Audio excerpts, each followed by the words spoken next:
Hey, Oscar fans, let's talk about that tricky Best Picture race with Pete Hammond of Deadline Hollywood. And I'm Tom O'Neill of Gold Derby. Pete, the list at Gold Derby, our odds seem to be extremely prescient because we're seeing lists now from National Board of Review, from AFI. We're seeing New York and LA sign in. And it looks like we've got this list, La La Land in front. This is the Gold Derby rundown. Manchester by the Sea, Moonlight. Size this up for us. Well, I think we're really at this point in the game, which is the beginning of December, really seeing this race come together in ways that we've thought all along. And oddly enough, it seems to be those three movies that you just mentioned, La La Land, Manchester by the Sea, and Moonlight. And La La Land, just opening now in theaters, is the one unknown thing about how box office might affect it, but it's not that kind of movie necessarily. And the other two have been very, very strong, smaller, independent hits. And it looks like we're looking at a smaller kind of movie, not something that has a lot of audience backing at this point for a year where it's going to be very indie feeling at the Oscars, at least on the top tier. I think everybody can agree that these three movies right now are leading the way, and they're the ones that the second tier need to start trying to knock off. And I do think La La Land is a very unique position right now to be a strong front runner because it won the New York Film Critics Best Film after they were splitting their votes between Moonlight, which is not their kind of movie normally. And right, it's from New York, and they're voting for LA. And then oddly enough, LA is voting for, Moonlight, so they went a different direction. That was interesting to see those two critics groups split it, even though La La Land, here's what I think. La La Land, it's almost like a political campaign where you're waiting for a certain vote to come in that you know is going to be really strong for this. I don't think La La Land was expected to even place that high up in these critics groups. Not initially, I agree with that. It's not a critics kind of movie. Right. It's too traditional, it's too old style Hollywood, and they like the new, cool, gritty stuff in general. And so I think the fact that it did so well, I mean, look at it in LA, it was runner-up in 5 categories. So it was in the top 2 there with that group, and it came in at the end for Best Film at New York Film Critics. So I think it's all gravy for that movie because I think its strength is going to come with the Critics' Choice Awards, obviously all those nominations that it received, 12, and a bunch of wins, I'm sure, and then the Golden Globe nominations and SAG. I think it's going to play it right out going into the Academy where it is just catnip for the Academy. In so many categories. It's likely going to lead with the most nominations, probably, right? Well, I would think so because it seems like it's a solid entry in all those below the line categories because it's so well made and on a relatively low budget, and I think people appreciate that. But I would be shocked if it doesn't do cinematography, particularly production design, costume design, film editing. We're looking at an Oscar-winning film editor here in Tom Cross, who won an Oscar for director Damien Chazelle's Whiplash before this. So if he could win there, and it won sound mixing, right. And musicals always do well along with war films in sound mixing. So I expect it to figure in the sound categories, and of course in music, where it's going to be eligible for Best Original Score probably, and also for Best Songs. Could have up to 2 song nominations, although it's an extremely competitive category this year, the Best Song race. So I think that's the front runner. I think these other 2, though, are waiting to strike. Manchester by the Sea is backed by Jeff Bezos and Amazon. He had a big party the other night at his house, and I did notice a lot of voter types there, even though they were invited as friends of his or for another reason. Right.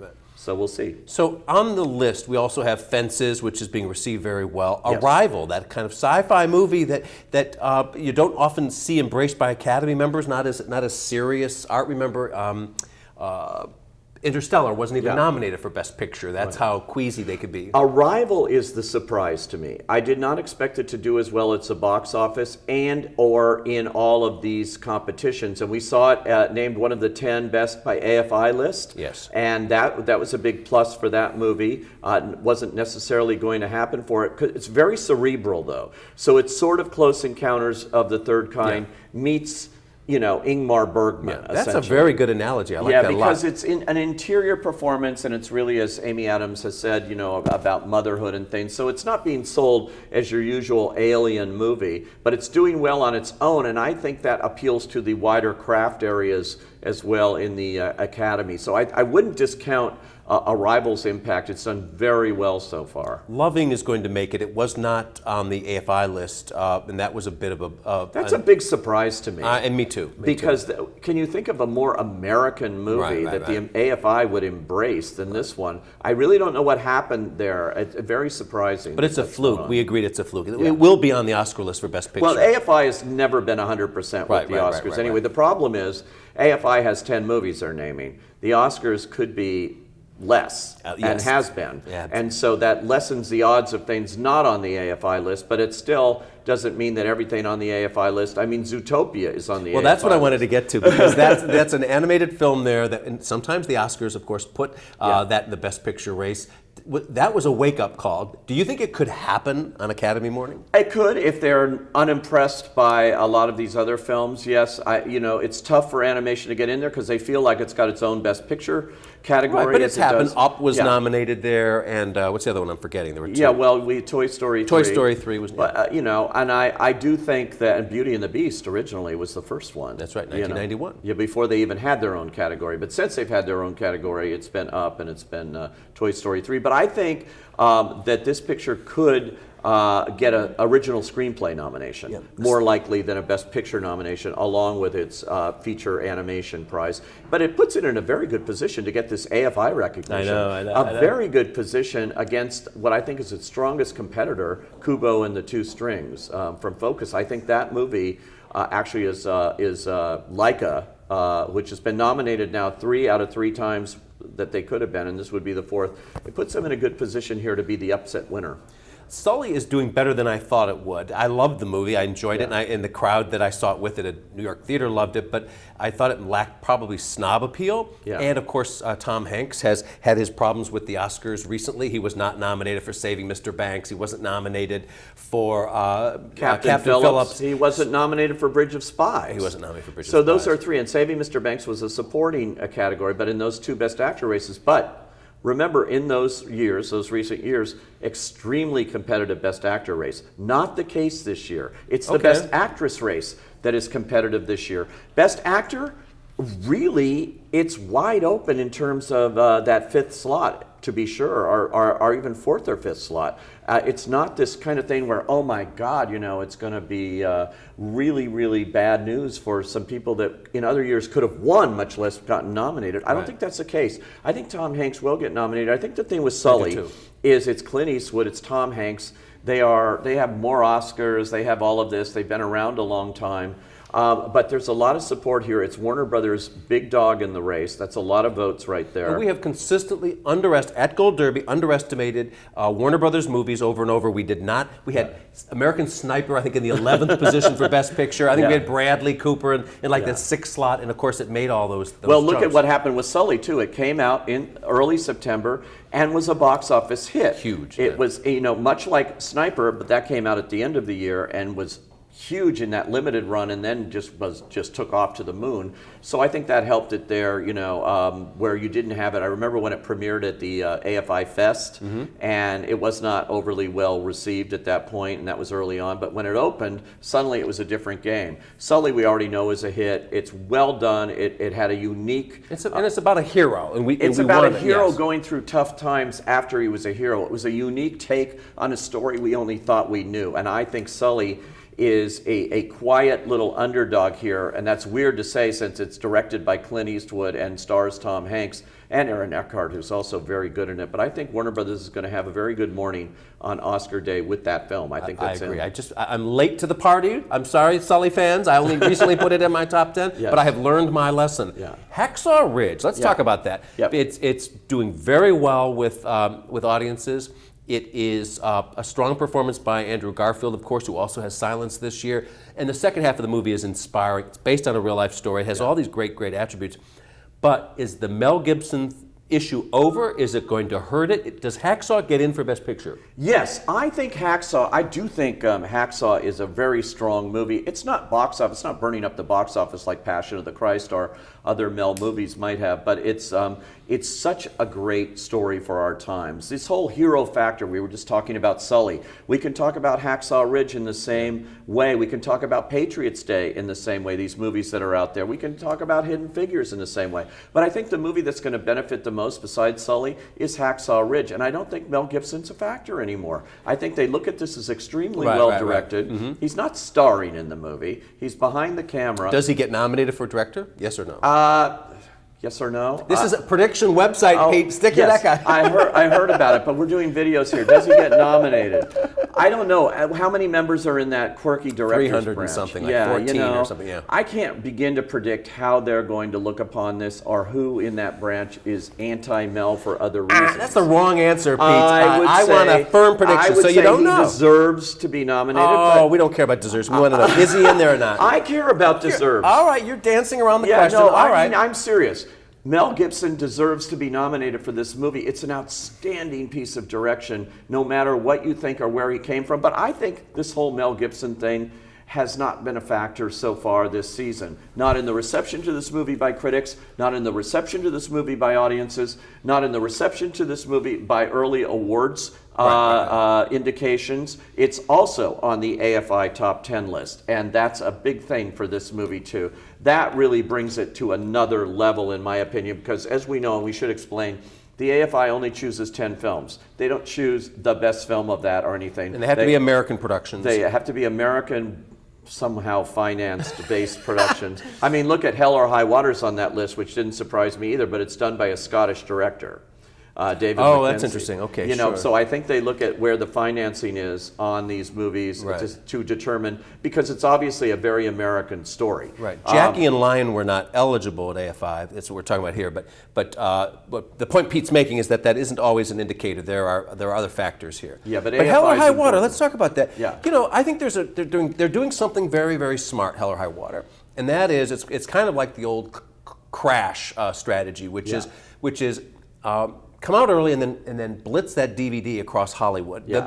The non-encrypted. I have 4 copies. I have something like that too. Yes. and I think it's working because people are talking about it, Right. and it's popping up on all of these lists. And it wasn't on our list, all of us. It wasn't so high up in our pundits' consideration that long ago. Well, I'll tell you, it was one of the most impressive movies I saw at the Cannes Film Festival. So we're going back to May, where this film debuted, and it didn't even debut in the official competition. It was in the second competition, Uncertain Regard, and it didn't win there either. Wow. And it's interesting to note, Captain Fantastic was in that competition too, and that did win a director prize. But that's not popping up on these picture lists. But Hell or High Water, when I saw that in Cannes that afternoon, I remember seeing it in Uncertain Regard without the bells and whistles of the main competition, and I was so impressed with this film. And I said, now this is a solid movie. And oddly enough, Loving, which we talked about, was in the main competition, didn't win anything there either, but that was chosen for the main competition. I think what you're seeing here is evidenced by this AFI list. It's a stronger reception and one that's been enhanced by what we're going through politically in these times, because this movie resonates beyond. And I think that's picking up. And I think you're right. I think the Crash analogy, for once, you know, Tom, every now and then you say something that's right. Amazing. You come up with some pearl of wisdom from Tom O'Neill that I'm going like, where is that in the midst of all of the, I don't give a crap if it's good, I just want to know if it wins stuff. So that's all we care about. And the strategy of these consultants who get these DVDs out. This is how it's all won and lost, of course. Well, we know that people watch these things on their 60-inch television screens if they can figure out how to do that. And, and so that's a shame. But a movie like Hell or High Water will play very, very well on screeners. A movie like Silence, which also made the AFI list, and it's a late-breaking thing, needs to be seen on the big screen because it's 2 hours and 39 minutes, and it's very, very dense, very religious. Martin Scorsese passion project. That I don't know that would play as well watching it at home, or if you'd even want to get through it. Hell or High Water is tight. And they haven't set us, the screeners, us pundits, silence, and they're not going to, right? As far as No, what I well, heard you from know, Paramount. obviously in the Critics' Choice Awards, which I vote in, it's not even was not a set. I'm factor amending. because they didn't even show it I know. to us because Critics' Choice are spread out around the country, whereas you could show LA Film Critics where it didn't factor at all, and except for the older Japanese supporting actor came in second there, and he's great, by the way, fantastic performance. And it didn't factor into the New York Film Critics, which they showed it to.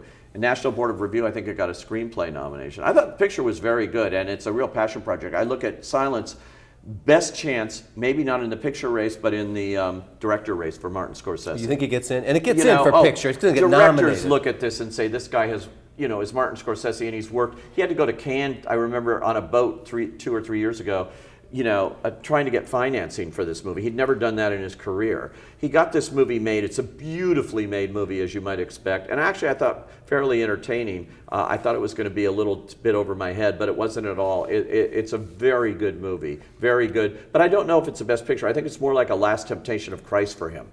If it comes down to Hidden Figures and 20th Century Women, and only one gets in for Best Picture, which one would it be? Well, I would think, although I haven't seen evidence to date of this with either one of them, but I would think Hidden Figures because, again, it's a late-breaking movie. It's getting a big White House screening, and it's getting a lot of things. John Glenn just passed away, and this is a lot about John Glenn. So this movie takes on new resonance as well. Just when you look at it now, and I've seen it a couple of times before this happened with John Glenn, and to see it now after this, I think will enhance its chances. So I think Hidden Figures, I've said all along, I think it's like The Help, and it's sort of The Help meets The Right Stuff. Both those movies snuck in without a directing nomination, but they snuck into the Best Picture race. I think this one could do that too, but it needs to be seen, and it's going to be a late comer here. And Pete's going to disagree with this, but you cannot trust what he says Tom, about Jackie. Jackie is a really great movie. My number 2 of the year. I gave it a great review. Okay, but it doesn't Tom, get nominated do you read for my reviews? Yeah, not I'm on all of them. I'm on Deadline. Check it out sometime. You know, on the right rail, you can just click on my name and you will see my review, which says Natalie Portman astonishes in Jackie, and I was very complimentary to the film. But Best Picture, does it get nominated or not? I'm putting you on the line. Yes or no? I'm going on against you because you're just saying it's not if you like it or not, or if it's good or not, does it get nominated? Well, in this case, it's not if I like it or if it's good. It's that I don't think so. And, you know, I've heard mixed opinions of people here. They look at it and they say Natalie Portman. When you walk out of the movie humming the star, that's not necessarily a Best Picture nomination. As great as this guy is as a director, Pablo Larraín, as fine a script it is by the Noah Oppenheim, who produces the Today Show when he's not writing movie scripts, apparently, I don't see it as a Best Picture. Having said that, it is Fox Searchlight's only pony this year, and you know they are going to throw every resource in. Fox Searchlight, which gave us 12 Years a Slave, and Slumdog Millionaire, right. And every year they Little have Miss very Sunshine strong things. yeah. That they unfortunately got derailed with what they thought was their meal ticket this year, which was Birth of a Nation, which, you know, fell off the edge of the earth. So that's not happening for them. So everything has now gone into this pickup that they did at the Toronto Film Festival of Jackie. So if that kind of campaign is pulled off, Jackie could show up there, but I think it's more likely in other categories. Wrong answer. It will be nominated. Oh my God. Now, Can we put this on tape, Tom? Yeah, oh, wait. It is on tape. All right. We're going to rewind this on January 25th, the day after the Oscar nominations, and we will see now that we have evidence. 27 of the 28 experts at Gold Derby all say that La La Land will win. Our friend Ann Thompson is the one holdout. She's saying Manchester by the Sea. Is it that much of a lock? In other words, is this one of those years like 12 Years a Slave and The Artist and American Beauty where we had a front runner right out of the gate and it stayed there the whole year? Yeah. Or is there a chance that one of the rivals could top it? I think there is, because we're talking about a movie that is just opening in theaters. And look, you know, that can change. You know, the box office trajectory can either make this movie soar way up higher than it even is now if it gets a huge per screen. They are estimating, you know, big numbers for this movie on a limited basis and then rolling it out. So if it fulfills expectations along the way here, up to the Academy voting period, which starts at the end of December, this movie will be enhanced by I don't that. think box office has anything to do with it. But it's not going to hurt it with those people. No, it's not going to hurt it. It's going to, those people that like to vote for a winner will be impressed. And, you know, there are people that don't look at a musical, they look at it as too light. I look at this as something that just sort of happened into the right time here as being something like that, and I compare it to The Artist. And The Artist is a perfect analogy because I think it generates the same kind of passionate love among viewers. People are insane about the movie in a way that they're not about most of the other movies.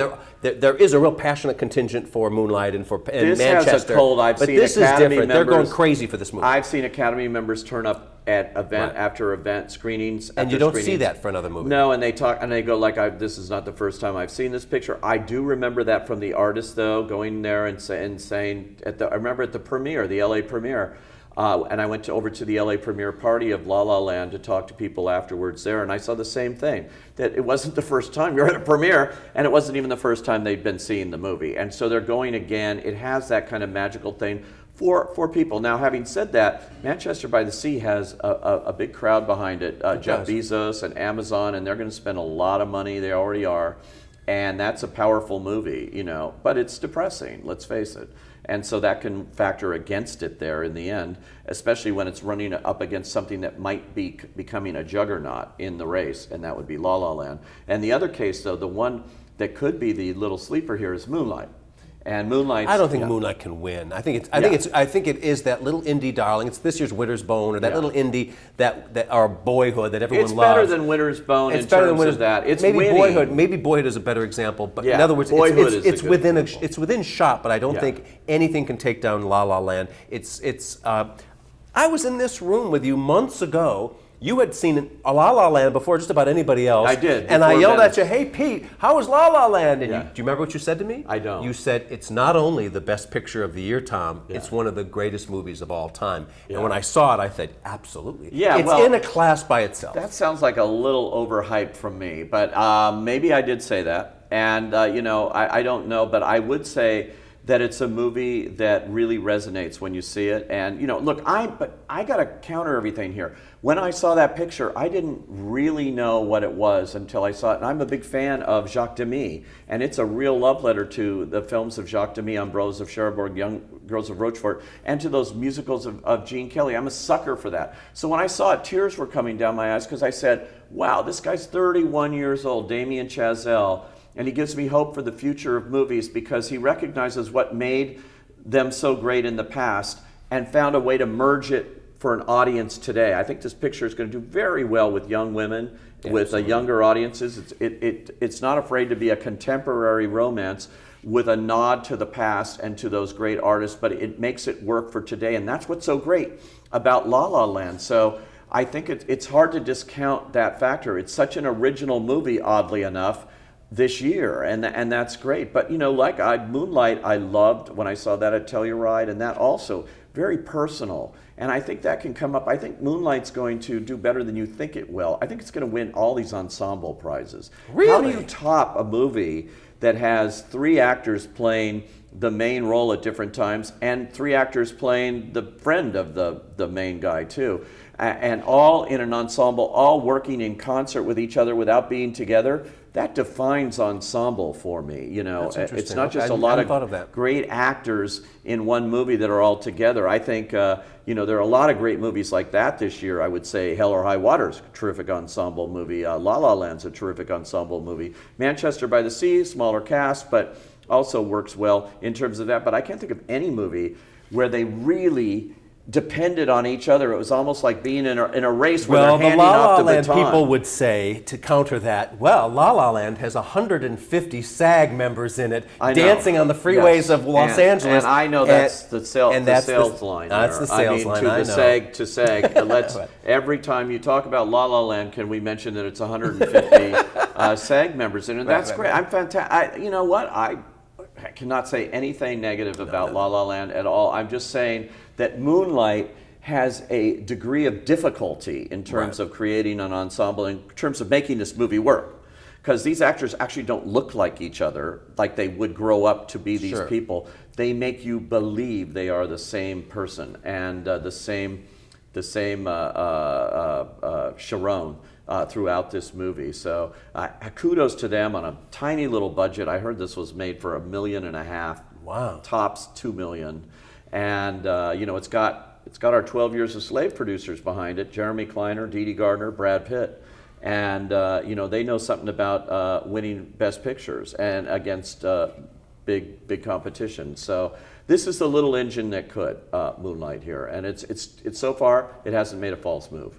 We have to point out the fact that at this point on the calendar, just a few years ago, Zero Dark 30 was ahead, had just zoomed ahead as it was opening in the experts' predictions, and of course, there was no way to foretell the hubbub that followed about torture and enough that took the picture down. Here it was, just pushing ahead in the race, and it took. Anything can happen. It's like Birth of a Nation. It began this Oscar season. It looked like it was certainly going to be a realistic contender to win. Well, you remember last season. I mean, they had the star of that, Nate Parker, the writer, director, producer, star, bringing him into the Academy as a member already. He was at every Guild show for last year as a presenter, and that was highly unusual because usually the people that present are from this year's movies trying to get exposure in these industry audiences and things, and he was out everywhere. So they had planned this because the Sundance reception was so great.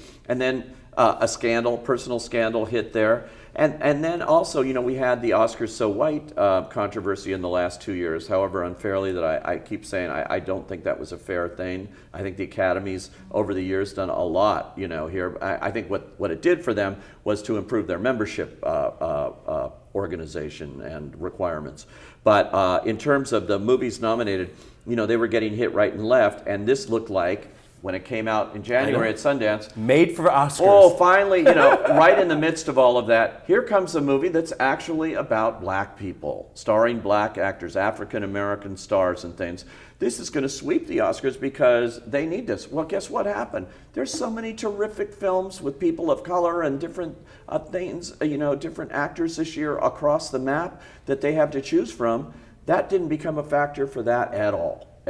And so, now we have Moonlight, and we have Fences, and we have Loving, and we have Hidden Figures, and on and on and on. So I think it's a great year in that regard, and it's so interesting to talk about something that can change like that. Don't count your eggs before they're hatched. Good final point.